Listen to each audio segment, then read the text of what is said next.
নমস্কার, cooking with আশা চ্যানেলে তোমাদেরকে স্বাগত। আজকে আমি তোমাদেরকে বাঙালিদের ঐতিহ্যবাহী একটা রান্না কচুর শাক সেটা কিন্তু করে দেখাবো। তো আমি তোমাদের ইলিশ মাছের মাথা দিয়ে করে দেখাবো, আর নিরামিষও কিন্তু তোমরা করতে পারো। সেটা কি করে করতে হয় সেটাও তোমাদেরকে বলে দেবো। এর আগে তোমরা কচুরলতিতে আমাকে অনেক অনেক ভালোবাসা দিয়েছো, তার জন্য তোমাদেরকে অসংখ্য ধন্যবাদ। এখানে কচুর শাকটাকে দেখো কেটে নিয়েছি এইরকমভাবে। তোমরা যদি কচুর শাক কাটতে না পারো তাহলে আমাকে কমেন্টে জানিও, আমি অবশ্যই কচুর শাক কাটার পদ্ধতি তোমাদের সঙ্গে শেয়ার করব। এখানে কচুর শাকগুলোকে এইভাবে কেটে নিয়েছি। তো এবার চলো আমি দেখাচ্ছি এরপরে কি করতে হবে। এবার দেখো কচুর শাকগুলোকে না আমি এই হাঁড়িটার মধ্যে ট্রান্সফার করে নিয়েছি, এর মধ্যে সেদ্ধ করব বলে। তো হাঁড়িতে নিয়ে আমি এতটা মতো জল, অল্প একটু জল আমি এর উপর দিয়ে দেবো। দিয়ে আমি এতটা মতো নুন এর উপর দিয়ে আমরা ছড়িয়ে দেবো। ছড়িয়ে দিয়ে কিন্তু আমি এটা ঢাকা চাপা দিয়ে দেবো। এটা ততক্ষণ অবধি ঢাকা থাকবে যতক্ষণ না কচুর শাকটা সেদ্ধ হচ্ছে, কারণ তার আগে কিন্তু ঢাকাটা তোমরা খুলো না। কচুর শাকটা সেদ্ধ হয়ে গেলে তারপর ওটাকে ছাঁকতে হবে, ওটা জলটা ছেঁকে নিতে হবে। কচুর শাকটাকে আমি সেদ্ধ করে নিয়েছিলাম, সেদ্ধ করে নিয়ে এরকম একটা ঝুড়ির সাহায্যে আমি এরকম জল ঝরিয়ে নিয়েছি। ঝুড়ির মধ্যে কচুর শাকটাকে দিয়ে এভাবে জল ঝরিয়ে নিয়েছি। এখন আমি গ্যাসে কড়াই বসাবো।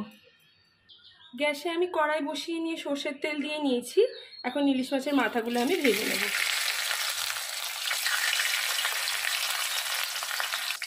মাছের মাথাগুলো আমার ভাজা হয়ে গেছে, এখন আমি কড়াই থেকে তুলে নিচ্ছি।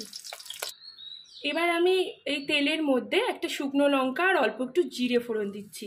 এটাই যখন তোমরা নিরামিষ করবে তখন জিরে আর শুকনো লঙ্কার সাথে সাথে একটু ছোলা দিতে পারো, নারকেল কোড়ানো দিতে পারো, আর তার সঙ্গে একটু আদা গ্রেট করাও দিও। এবার আমি দেখো এই যে কচুর শাকটা আমি জল ঝরাতে দিয়েছিলাম, এর মধ্যে এটা এখন জল ঝরে গেছে, এর মধ্যে একটু হলুদ গুঁড়ো আর একটু জিরের গুঁড়ো দিয়ে নিয়েছি। আর এখানে কিন্তু এখন আমি নুন দেবো না, নুনটা পরে চেক করে আমি দেব। এবার আমি তেলের মধ্যে প্রথমে এই যে মশলা মাখানো অংশটা, প্রথমে এই তেলের মধ্যে এই অংশটাকে দেব।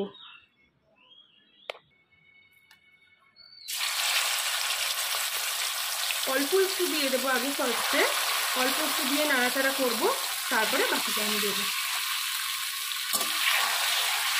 এখানে অল্প একটু দিয়ে ভালো করে তেলটার সঙ্গে মিশিয়ে নেব। 1 মিনিট মতো আমি নাড়াচাড়া করব। এটা 1 মিনিট মতো নেড়েছি। এখন আমি দেখো কতগুলো লঙ্কা চিড়ে নিয়েছি, ঝালটা তোমরা তোমাদের স্বাদ মতো দিও। আর এখানে কিছু আমড়া আমি এভাবে কুচিয়ে নিয়েছি, মানে টক কিছু একটা দিয়েছি, কারণ বোঝাতে যাচ্ছে না কচুর শাকটায় যদি গলা ধরে। এটা এর সঙ্গে দিয়ে দেব, দিয়ে আমি ভালো করে মিশিয়ে দেব। এটা মেশানোর পর বাকি কচুর শাকটাও কিন্তু আমি দিয়ে দেব। বাকি কচুর শাকটাও কিন্তু আমি এতে দিয়ে দিয়েছি। এবার গ্যাসটাকে হাই ফ্লেমে রেখে আমি এটা নাড়ব। এটা কিন্তু কন্টিনিউয়াসলি নাড়তে হবে, মানে ভালো করে কষাবো।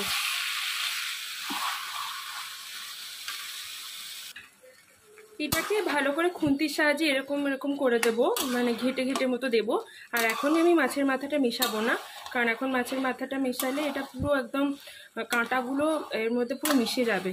ওই জন্য আর একটু বাদে, আর একটু যখন কমে আসবে তখন আমি মাছের কাঁটাটা, মানে মাছের মাথাটা মেশাবো।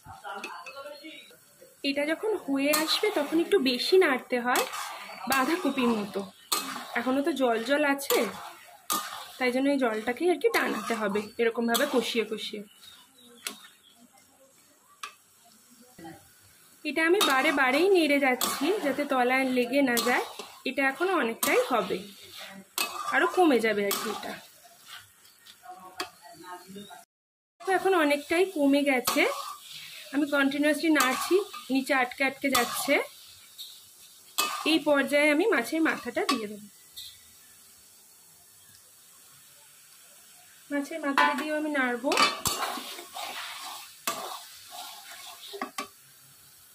ভালো করে নেড়ে কিন্তু মিশিয়ে দেবো আমি।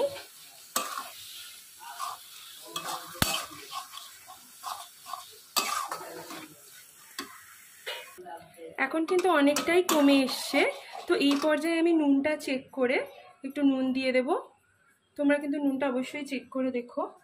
আর আমি চিনি দেবো 2 চামচ মতো, কারণ অনেকটাই তো কচুর শাক আর এটা একটু মিষ্টি মিষ্টি হয়। আবার আমি গ্যাসের ফ্লেমটা বাড়িয়ে দিয়ে এটা নেড়ে চেড়ে মিশিয়ে নেব।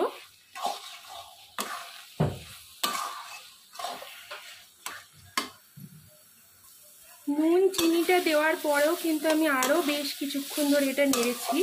এখন দেখেছো কতটা কমে এসেছে। এই পর্যায়ে কিন্তু কচুর শাকটা হয়ে গেছে। এখন এটা সার্ভ করার জন্য রেডি। এখন আমি গ্যাসের ফ্লেমটা বন্ধ করে দিচ্ছি। এটা কিন্তু আমি প্লেটে ঢেলে নিয়েছি সার্ভ করার জন্য। এটা কিন্তু দারুণ খেতে হয়, আর গরম ভাতের সঙ্গে তো আর বলারই কথা না। তোমরা কিন্তু অবশ্যই এইভাবে কচু শাকটা ট্রাই করো, আর কেমন হয় আমাকে জানিও। লাইক কমেন্ট শেয়ার করতে ভুলো না, আমার চ্যানেলটাকে সাবস্ক্রাইব করতে ভুলো না, আর বেল আইকনটাও কিন্তু প্রেস করতে ভুলো না আমার নিত্য নতুন রেসিপির আপডেট পাওয়ার জন্য। ধন্যবাদ।